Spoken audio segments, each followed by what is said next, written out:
Hey everyone, Jack here. And I'm Elena. Today we're diving into something super helpful, especially if you're learning English. We're talking about setting goals to help you succeed. Exactly. It's all about making those dreams a reality. So Elena, for our listeners who are just beginning your English journey, can you break down what goal setting is in simple terms? Well, think of it like this. Um, you decide what you want, right? Hmm. And then you make a plan to get there. So like if I want to learn English, I first decide how well I want to speak Yeah, and then figure out the steps to make it happen. exactly. Okay, that makes sense. Now, I've heard a lot about visualizing success, like making a movie in my mind where I see myself speaking English fluently. Yeah, it's kind of like that. You create a picture in your mind, you see yourself speaking English easily. Got it. But here's something that surprised me. I heard that visualizing how you might fail can actually be even more helpful. It's true. Is that right? Why would that be? Well, think about it. If you imagine those negative consequences, like getting lost in a new country because you didn't learn enough, Oh, I see. it can really push you to work harder. It's like using a bit of fear as motivation. Yeah, in a way. It helps you stay focused. Interesting.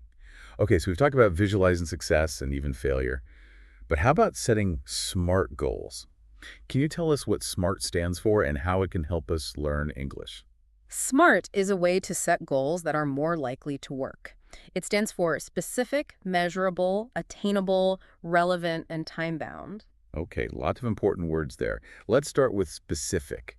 What does that mean when it comes to setting goals for English learners? So instead of saying, I want to learn English, you get more specific. Like, I want to have a 5-minute conversation about my hobbies in English. So it's like having a clear target, not just a general idea. Exactly. Makes sense. And how about measurable? Measurable means you can actually track your progress. You can see how far you've come, like passing an English test or having a conversation without needing a dictionary. Ah, I see. It's all about being able to measure your improvement. Yes. Okay, that's Yeah. measurable. Now, what about attainable? Attainable means keeping it real.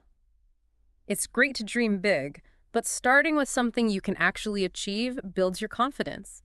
Instead of aiming for fluency right away, maybe you start by learning like 5 new words every day. Right, so it's about those small steps towards that bigger goal. Exactly. Love it. All right, moving on to relevant. What does it mean for a goal to be relevant, especially when we're talking about learning English? Well, it means choosing a goal that's important to you. If you're learning English for travel or work or to connect with family, Yeah. it's going to keep you motivated. It's like finding that personal reason that keeps you going even when it gets tough. Exactly. Okay, and the last one, time-bound. How does that play into setting goals for learning English? Time bound is all about setting deadlines. So instead of saying, I want to be fluent someday, Right. you say, I want to be fluent in a year. That helps you stay focused. Yeah, it gives you a timeline to work with. So to recap, we've covered SMART goals: specific, measurable, attainable, relevant, and time-bound. These can really help us set effective goals for learning English or anything, really. Absolutely. They give you a framework to build from. Now, here's something I found fascinating.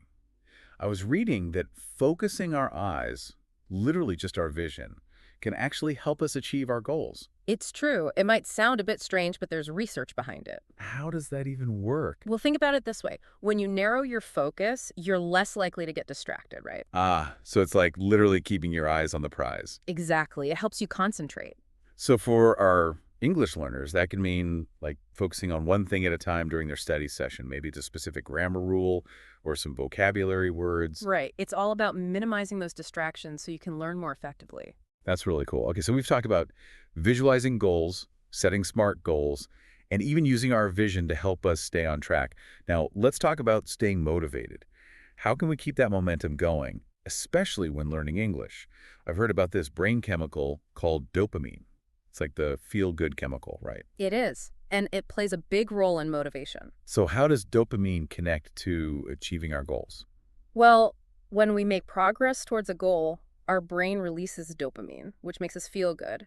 And that encourages us to keep going. Ah, I see. So it's like a reward system built into our brains. Exactly. And for English learners, it means celebrating those small wins can be super motivating. I can definitely relate to that. Like every time I learn a new English word or understand a native speaker a little better, it's a great feeling. Exactly. It's all about recognizing those little victories. They keep us moving forward. This is all fantastic advice.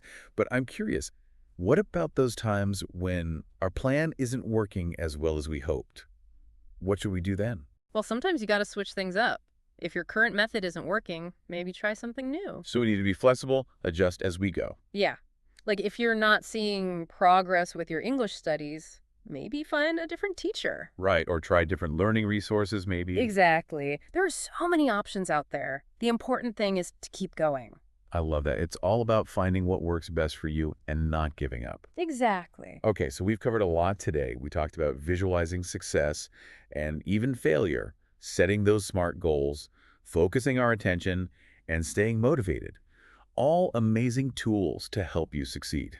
And all of this applies to learning English. Yes, for all our listeners working hard to improve their English skills, we want to leave you with a challenge. Absolutely. A challenge to take action. Exactly. Think about one small step you can take today to move towards your English learning goal. It could be anything, like learning 5 new words. Oh, or watching a short English video. Yes. Or maybe having a little conversation with a language partner. Perfect. Write that step down. Visualize yourself succeeding. And then go for it. You can do it. You got this. And remember, you don't have to do it alone. Right. Find a friend, a teacher, a language partner, someone who can support you and help you stay accountable. Absolutely. Having that support system makes a big difference. Well, that's all the time we have for today. Elena, this was awesome. Thank you so much for sharing your knowledge about goal setting. My pleasure, Jack. And to our amazing listeners, keep practicing your English and keep setting those goals.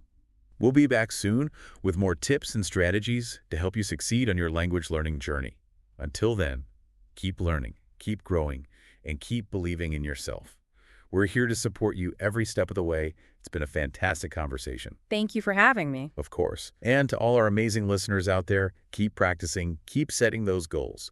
We'll be back soon with another episode, more tips and strategies to help you on your language learning journey. Until then, keep learning, keep growing, and keep believing in yourself.